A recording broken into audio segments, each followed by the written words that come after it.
गणरायाच्या आशीर्वादाने लाल मातीत उगवलेलं सोनं ही जी कोकणातील पारंपरिक शेती आहे त्या संदर्भात थोडीशी माहिती, थोडी म्हणा का बऱ्यापैकी अतिशय पद्धतशीर माहिती आपल्याला या देखाव्यामधून पाहायला मिळालेली आहे. म्हणजे आपण शेत भाजवण करतो आणि त्याचं पूर्ण दृश्य याच्यामध्ये दाखवलेलं आहे की कशा प्रकारे शेत भाजवण केली जाते.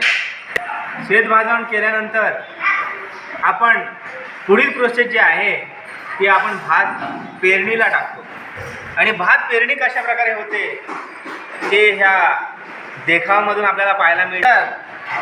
आपल्याला भात पेरणी झाल्यानंतर पावसाच्या थोड्या सरी पडल्यानंतर आपल्याला पाहायला मिळतं ते ही भाताची उगवलेले रोपटं दिसत आहे. त्याची पुढील जो प्रोसेस आहे त्याला म्हणतात आपण नांगरणी किंवा फोडणी अशी म्हटली जाते चिखलाची.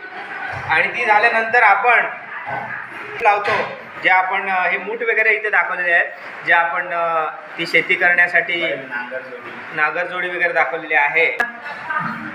पुढील प्रोसेस आपल्याला पाहायला मिळते की ते जे धान्य आहे ते कसं उगवलं आहे आणि कसं त्याला एकदम खूप सुंदर असे दाणे, टपोरे असे दाणे आपल्याला पाहायला मिळत आहेत. हे या सगळ्या मेहनतीचे ही प्रोसेसची पुढे राखणवाला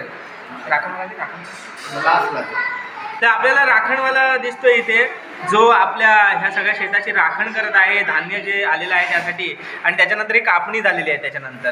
आणि कापणी झाल्यानंतर पुढील प्रोसेस जी आपली आहे त्याच्यानंतर आपल्याला इथे दिसत आहे भात झोडणे.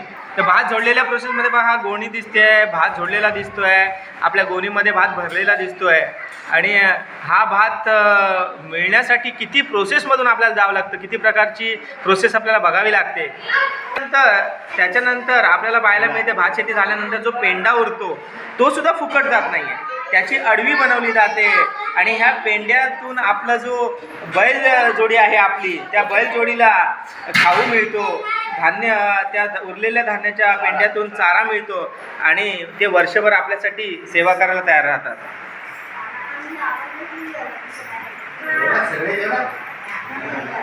वरतून आपण एकदा पूर्ण या प्रोसेसचं लुक पाहूया की कसं दिसतंय. अतिशय सुंदर असा हा देखावा आपल्याला पाहायला मिळतोय. डिंगणकर फॅमिली, रोशन डिंगणकर फॅमिली यांच्या घरामध्ये हा 1.5 दिवसाचा गणपती आहे.